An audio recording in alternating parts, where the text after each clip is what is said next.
Pacific Venturi. Bienvenue dans ce nouvel épisode de la saison spéciale vacances des Pacific Buzz. On continue nos rencontres avec ces entrepreneurs particuliers et icônes du Haut Tahiti qui, comme chaque année au festival du Heiva Tahiti, nous enchantent par leur chorégraphie, leurs costumes et leurs talents. Cet épisode, comme l'ensemble de cette saison spéciale du Heiva, a été produit grâce au soutien de la Direction de la Culture et du Patrimoine, le service administratif du pays en charge de la protection, la promotion, la valorisation du patrimoine, du développement des arts et de la culture et de la revitalisation des langues polynésiennes. Pour ce nouvel épisode, nous avons été à la rencontre d'une grande dame du Haut Tahiti et ancienne chef de la troupe de danse Tamariki Poirani. À suivre donc une conversation avec Makau Foster. Yorana Makau, bienvenue dans ce nouvel épisode des Pacific Buzz. Peux-tu, dans un premier temps, te présenter pour ceux qui ne connaîtront pas du coup l'école de danse Tamariki Poirani? Yorana, et bonjour, je m'appelle Makau Foster et puis voilà, je dirigeais la troupe de Tamariki Poirani que maintenant dirige Kohai Te Pairu et puis je suis partie à la retraite, donc j'ai tout délégué, j'ai tout passé à ma fille, Kohai, et puis donc pour gérer l'école de danse et la troupe de danse. Ok, très bien. Et du coup, en tant qu'ancienne chef de troupe de Tamariki Poirani, pour toi, en quoi consiste réellement la position de chef de troupe? Chef de groupe, c'est trop le dire, c'est simplement quand tu aimes ta culture, tu as envie d'organiser, tu as envie de mettre en place, tu as envie de faire travailler la jeunesse, et de partager ton savoir, la jeunesse. Donc, et tu deviens un chef de groupe parce que tu rassembles la jeunesse, tu rassembles toutes les jeunes gens, jeunes filles qui normalement veulent s'imprégner de la culture et qui veulent connaître, qui veulent vivre. J'aurais bien aimé beaucoup plus de jeunes puissent s'intégrer et pouvoir se sentir plus dans la peau d'une Tahitienne ou d'un Tahitien à travers la culture. Donc, quand tu deviens chef, c'est grâce à eux. C'est grâce à cette jeunesse que tu vas diriger tout le long de l'année ou tout le long de la préparation du Heiva et en fait, tous les jours de ta vie. Voilà. Ok, très bien. Donc, cette jeunesse qui vient évidemment de l'école de danse ou extérieure. Donc, pour toi, comment est-ce que tu as fait pour justement gérer cette activité d'école de danse et de chef de troupe? C'est facile. Je ne gère pas simplement l'école de danse et puis la troupe. Je gère Miss Tahiti, je suis la présidente. Je participe au Fashion Week. Ce sont des choses à côté que je fais. On prépare le gala de l'école et puis l'école de danse au Heiva. Et puis cette année, par exemple, on a été vraiment chargé. Donc, on a dû avoir le gala plus l'école de danse et plus le gala Miss Tahiti par-dessus, le fashion show, la préparation de tout ça. Et puis maintenant, le Heiva pour boucler le tout. Je pense que c'est juste savoir gérer le temps.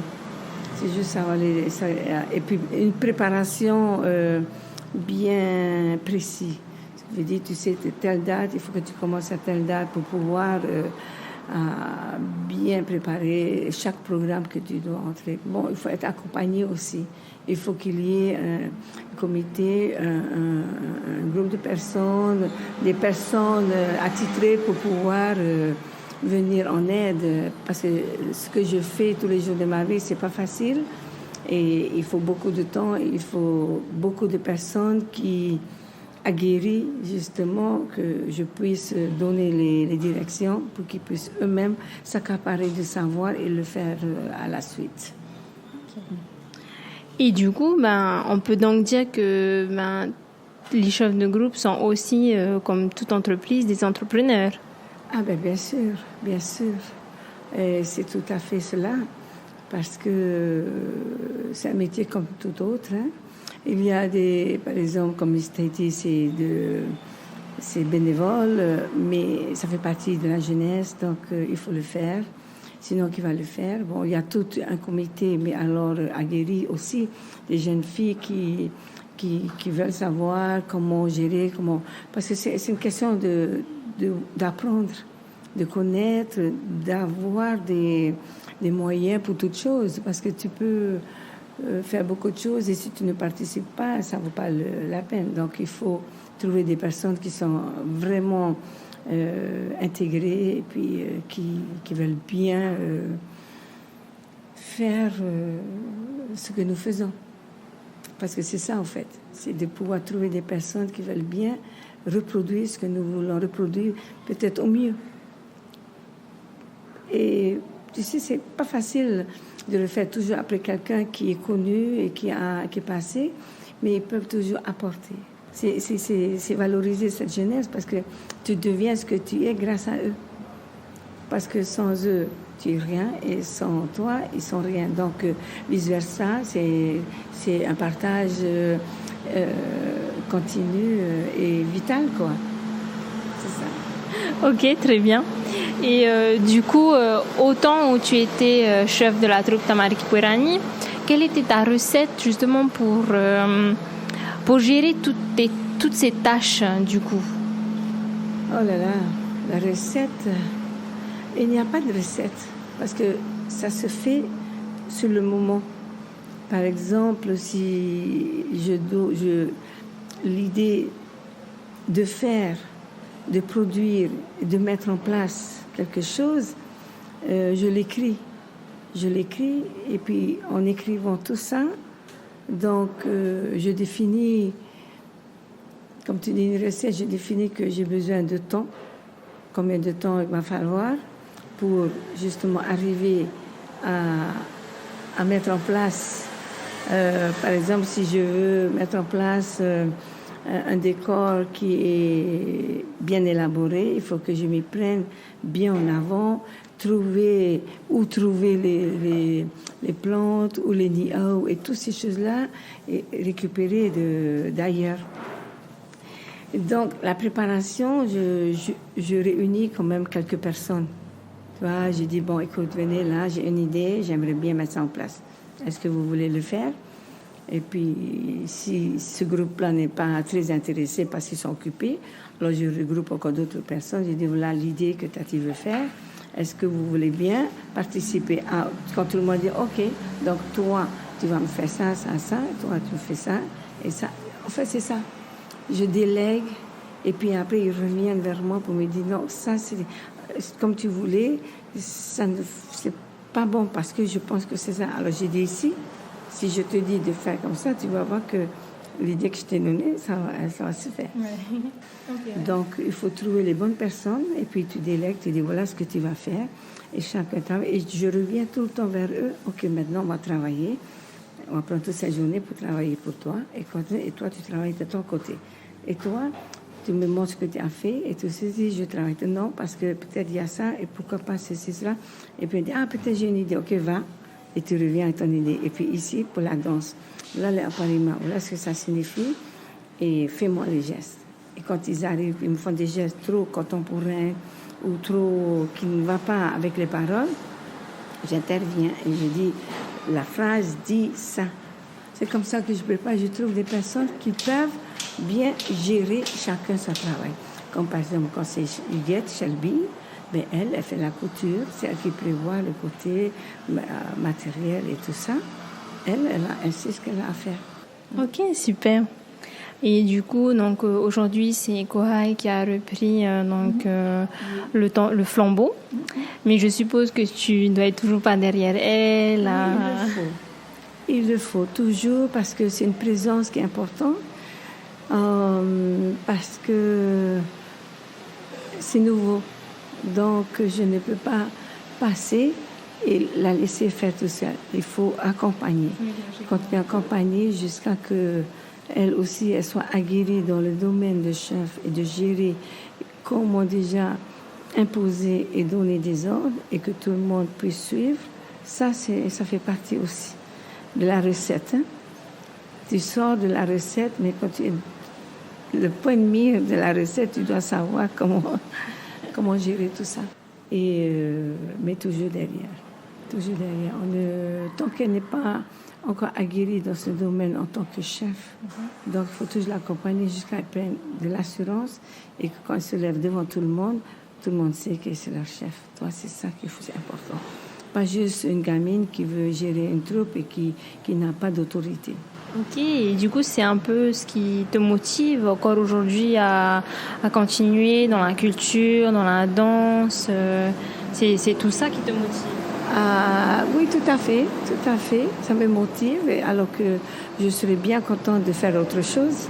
Parce qu'arriver à un moment, le corps sonne l'alarme, il faut calmer, il faut préserver sa cheville, ses genoux, son dos, les reins et tout ça. Même tout ça, la colonne vertébrale, l'alarme est là, donc il faut écouter, il faut passer. Il faut pas vouloir toujours croire qu'on est superwoman, mais on n'est pas du tout. On arrive à un moment, il faut faire la passation. Et c'est important. Ok, très bien. Et du coup, pendant toutes ces années où tu as su gérer Tamal Kipuerani, pour toi, quelles sont les motivations et les motifs d'engagement des danseurs, des danseuses et des musiciens à continuer chaque année à se représenter au Heiva Tahiti? Mais l'amour de son pays, son appartenance, son identité et son héros. Ok, super. Et du coup, comment est-ce que tu verrais l'évolution de la danse au Finnois, du coup, avec toutes ces perspectives qui arrivent au Finnois? Bon, je pense qu'il faut se protéger contre toutes ces perspectives-là qui arrivent. Parce qu'à partir du moment que tu dis que tu es haïtienne, tu fais ce qui est toi. Tu ne fais pas ce qui est aux autres. Et si tu crois que tu es bien dans la peau des autres, donc tu n'es plus. Parce que tu es bien que seulement quand tu es dans ta culture, dans ta langue et dans ton expression de vie. Parce que si beaucoup de groupes veulent faire moderniser, parce que quand on modernise, c'est folklorique, c'est tapaleux, c'est beaucoup plus joli. Comme je leur dis, non, garde déjà ce que tu as. C'est déjà très compliqué. C'est pas facile de faire ce qui est à toi. C'est parce que déjà tu le sais pas. Ouais. Hein? Donc il faut que tu fasses des recherches. On dit ça, allez voir pourquoi c'est ça, pourquoi on dit comme ça, pourquoi c'est fait comme ça, pourquoi est-ce que c'est dans cette direction et pas dans celle-là. Toutes ces choses-là, c'est dans la langue. Donc pour te dire honnêtement, ce qui arrive sur les Finnois, je ne pourrais pas empêcher pour ces choses de ne pas arriver parce que la jeunesse d'aujourd'hui va vivre la jeunesse d'aujourd'hui et pas dans la langue tahitienne mais dans la langue française. Donc c'est tout à fait normal que quand les autres viennent et dansent moderne, dans la danse tahitienne, il n'y a pas de mana. Parce que quand tu danses dans la danse tahitienne, tu rentres en transe. Ouais. Complètement en transe avec toi-même. Et ta façon de danser doit être continue et assidue et entraînant. Tu vas pas te poser, tu poses un pied ici, tu tournes, tu pivotes, après tu fais un peu de rourou, de farapou, après tu croises les pieds, tu vois, tu sautes, tu tombes et tu reviens, tu fais... Tu danses du début jusqu'à la fin. Jusqu'à que tu rentres en transe avec ton corps même. Et soit tu tombes dans les pommes, ou soit tu es en transe, mais tu peux continuer encore, tu peux encore danser. Et c'est comme ça qu'on sait la meilleure danseuse. Mais s'il y a trop de bling-bling par-ci, bling-bling, et voilà que je karaté un peu par-ci, que je touais un peu par-ci, et tout ça, que je saute, et bientôt, je pense que ça, le pire que j'ai dans ma tête, de voir que cette jeunesse va faire un split et dire... Tu vois ce que je veux dire? Oui. Ça commence déjà une jambe. Hein? Et bientôt, c'est plus une jambe, c'est les deux jambes qui vont... Voilà. C'est moi qui le dis. trop peur de le dire parce qu'on ne sait jamais. Parce que dans le moderne est arrivé, on danse comme les acrobaties et c'est pas nous. Il ne faut pas appeler ça de Oritati. L'Oritati, tu meurs. Le plus simple que tu fais, tu meurs. Ah, tu meurs. Tu meurs. En 1 minute, en 2 minutes, en 3 minutes, tu n'es plus là. Tu n'as plus de jambes, tu n'as plus rien. Ou soit tu commences déjà à rentrer en transe en 2 minutes et que c'est ça qui va t'aider parce que tu ne sens plus ton corps. Mais il faut y aller. Tu sens ton cœur battre, mais ça continue jusqu'à ce que tu entends la fin et tu finis. Et tu es en transe avec toi-même. Et c'est ça la danse. Mais si tu n'es pas en transe, c'est pas bon. Ok, d'accord. Et du coup, avant-dernière question, mais serais-tu favorable à une professionnalisation du secteur? Tu sais que la culture est la dernière roue de la charrue. Elle n'est pas considérée du tout, je le dis tout haut, tout fort. Premièrement, pour te dire pourquoi je dis ça, que c'est pas possible. Parce qu'on n'a pas, premièrement, un lieu de répétition. On danse à la lueur d'une lampe ou d'un lampadaire. On est entre les conteneurs, tout sale, on sort de là, on est noir comme du charbon. Et on est sous la flotte, on danse sur des iri-iri, et les filles sont blessées sous les pieds, tout ça. Pour te dire, tant que le gouvernement ne fera rien,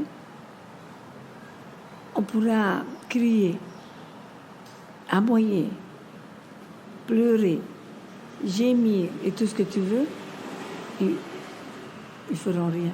Et nous, de notre côté, on ne pourra rien faire parce que ça ne tient qu'à eux. On est limite. On est limite. Ce sont des doléances, c'est simplement que le gouvernement, ils font. Je ne dis pas qu'ils ne font pas. Ils le font. C'est difficile. Ouais. Parce que nous, on ne peut pas le faire. On peut le faire, mais nous, pas connus du tout, pas reconnus, rien du tout. Ce qui veut dire que il faut le tampon du gouvernement pour qu'on puisse répondre à ta question.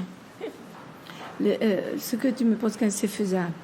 C'est faisable si ça, le gouvernement est avec tous les chefs de groupe et valorise tout ça pour que les chefs de groupe soient motivés à pouvoir faire en sorte que ça devienne du professionnalisme et que, par exemple, à Hawaï, tu gagnes très, très bien. Par spectacle, tu gagnes 20 000 francs. 15 000 francs, ça dépend de ton rang. Tu vois, un danseur peut vivre, il peut payer un loyer, et il a une assurance, et il est protégé par le syndicat. Ici, c'est le LAMEC, ici, c'est le pays d'où sort la danse. Mais personne ne gagne comme les autres gagnent. Non, pas du tout. Tu vois, c'est aberrant, toutes ces choses-là, mais bon. Et quand on dit professionnel, c'est que tu gagnes ta vie. On dit professionnel chez nous parce que tu as gagné. Mais tu ne gagnes pas pécuniairement, pareil. Quand tu es professionnel, c'est que tu vis que danser. Et tu as un salaire tous les mois. Là, tu peux dire que tu es professionnel. Tu es une danseuse ou danseur professionnel. Sinon, peanuts, pas du tout. On peut aboyer d'ici, je peux dire ce que je pense, ils n'en ont rien à perdre. Mais il va falloir qu'un jour que ça se passe. Parce que moi, à tout haut et tout fort, je dirais que le jour que le gouvernement saura que ce sera grâce à la culture que ce pays va devenir quelque chose, peut-être je ne serai plus là. Et j'espère de tout cœur que eux ils se réalisent ça. Et voilà, c'est juste pour te dire que c'est le battement du cœur, c'est ça vraiment. Oui, on comprend très bien. Et du coup, quels ont été pour toi les grands défis, les grands challenges au quotidien pour avoir mené, organisé, animé la troupe de danse? Donc, premièrement, les lieux de répétition, parce que c'est trop petit ici.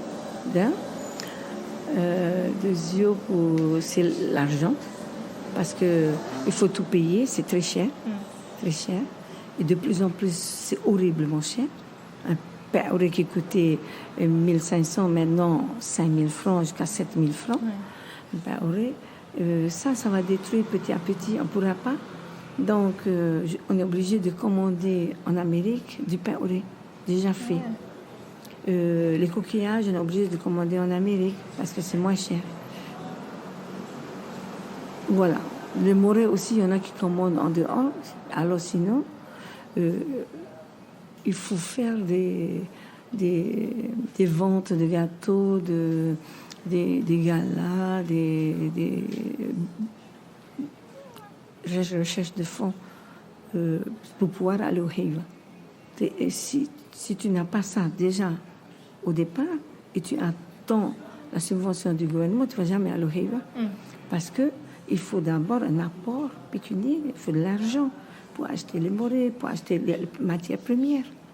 Parce que si tu n'as pas déjà ça et tu vas attendre que l'argent arrive 2 mois avant le spectacle ou 3 mois avant le spectacle, à quel moment tu crois que tu vas faire ton costume? Il faut vraiment, vraiment que tu sois doué pour faire tes costumes en 3 mois. Là encore, il faut que tu t'organises bien.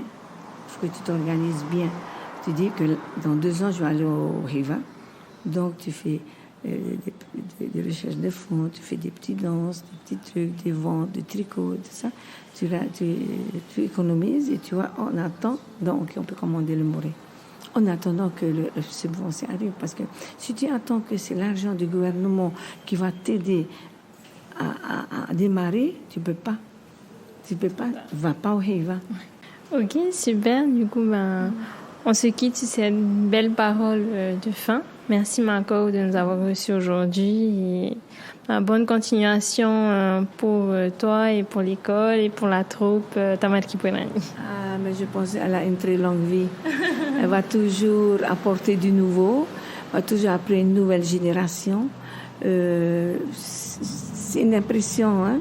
C'est toujours un renouveau. C'est un renouveau continu. C'est toujours revenir pour refaire. C'est un peu fatigant, hein?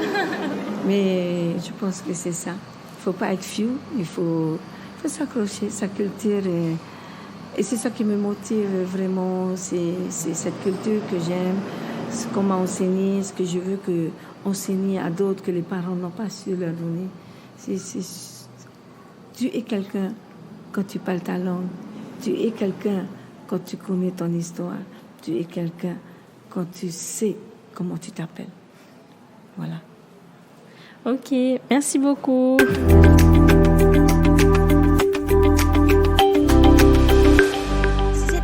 T'a plu, n'hésite pas à le partager avec tes proches, tes collègues ou ta famille. N'hésite pas également à le partager sur les réseaux sociaux, à le noter sur ta plateforme de podcast préférée. Ce sont tes retours et tes partages qui nous aident à continuer. Nous remercions la direction de la culture et du patrimoine pour ce soutien à la production de cette saison spéciale dédiée aux acteurs du Heiva. D'ici là, prends bien soin de toi. À bientôt. Nana.